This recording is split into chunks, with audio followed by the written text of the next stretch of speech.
Leif Rustvold. I'm a data scientist at a research organization in a large medical group. What makes my job interesting is I get to answer new and novel questions with data, and that there's always new data and new questions to answer.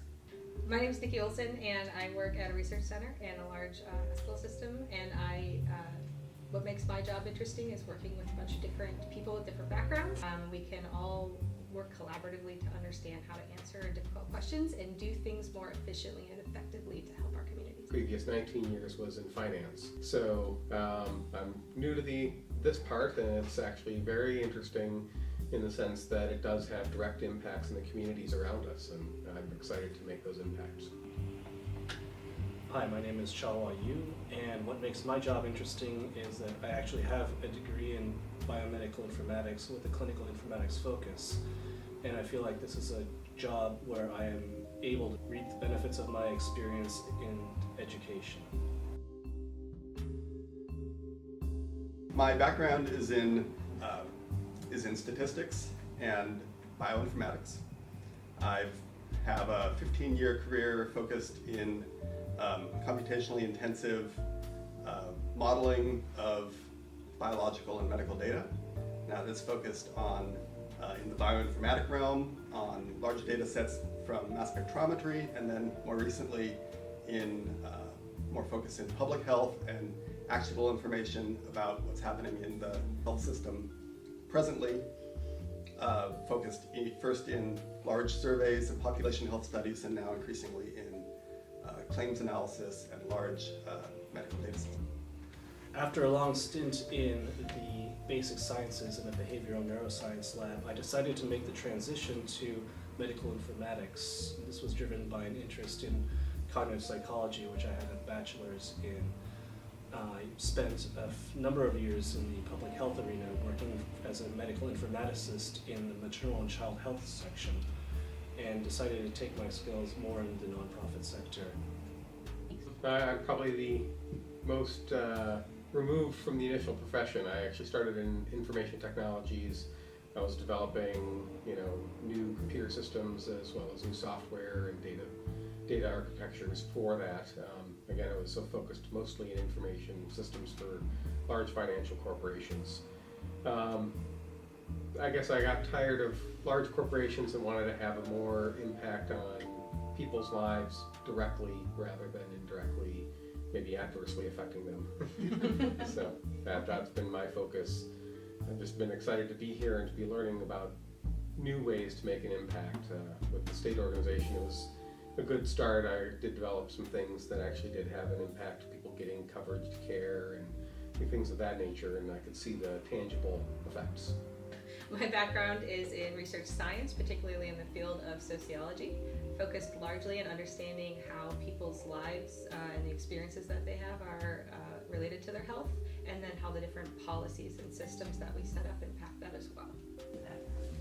I think it's a multidisciplinary effort.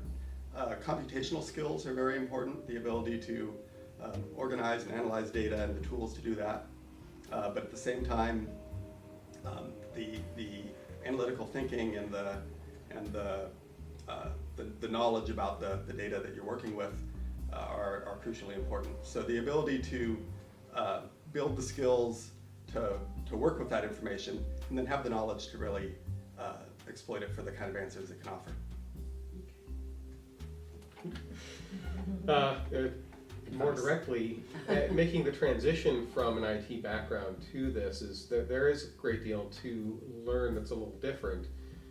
If you approach it in the same way that you approach any other systems, you can actually look at what drives an effect and a cause of some of the data or information.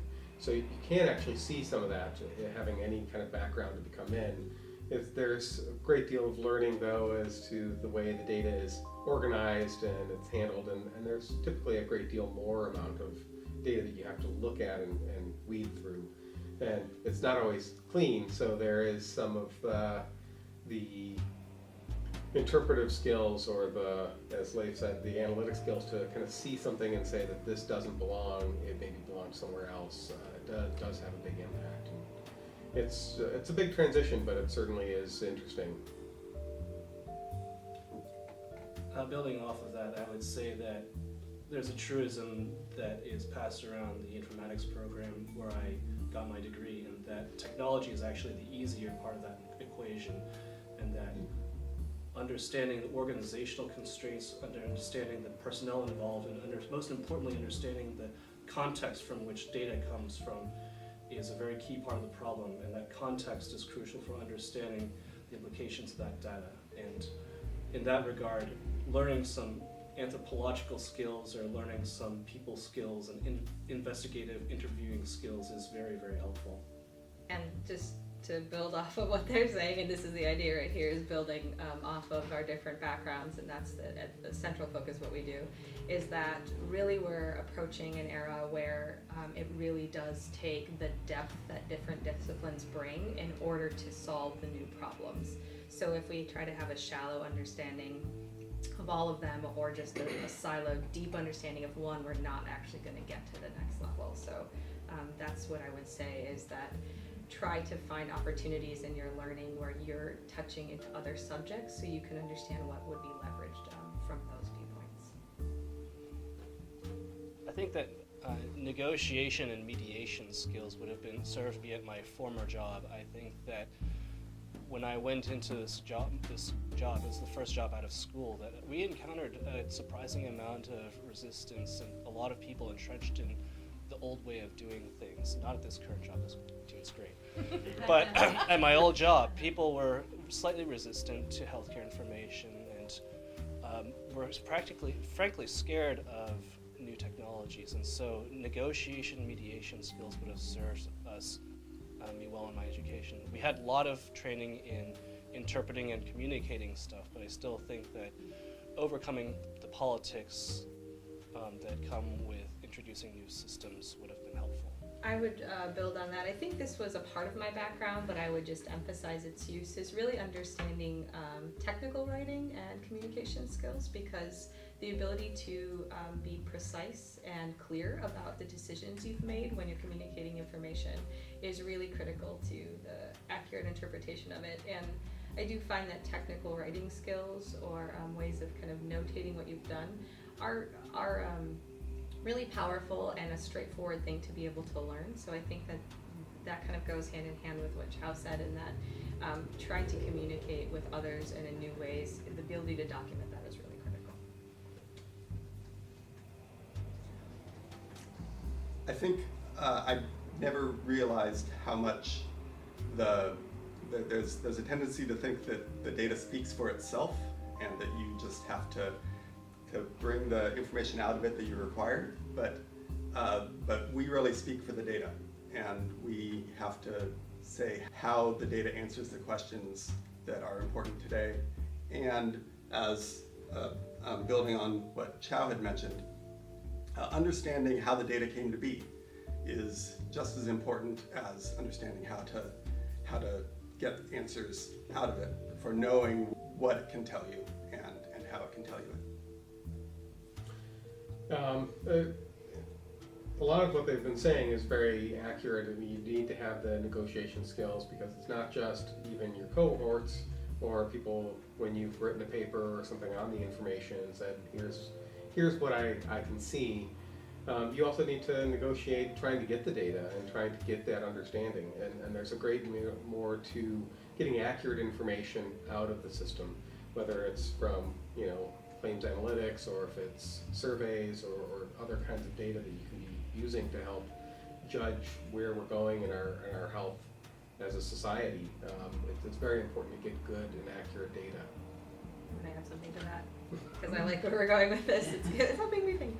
I do think a big part of the skill set too is being able to be someone who can connect as a person and build trust.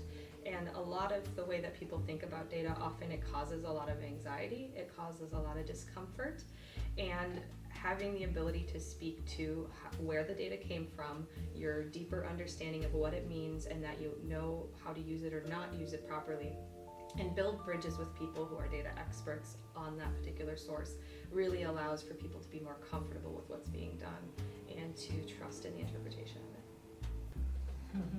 We need more information to continue to build on making our communities healthier and stronger going forward, and data research is really where it's going to come from to help drive the political backgrounds to say that something should be done in this area, and without that, some people are just going to be left out.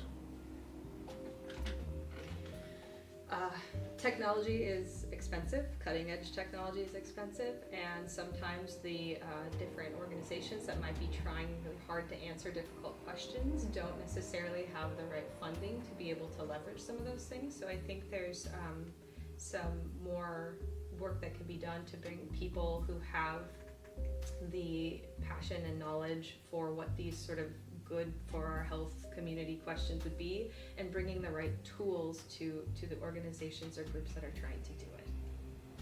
I think that there needs to be a bigger focus on the healthcare system writ large as opposed to just clinicians, MDs in particular. I think that it should include the allied health professionals and people that we don't normally think of as caregivers, like folks, community health workers and stuff like that. They all need to be included in this web of technology, and they can also benefit greatly from it. I think that everyone can benefit from, especially the population, from a sharing of knowledge, a sharing of enabling healthcare coordination, and making sure that community wellness can be a reality.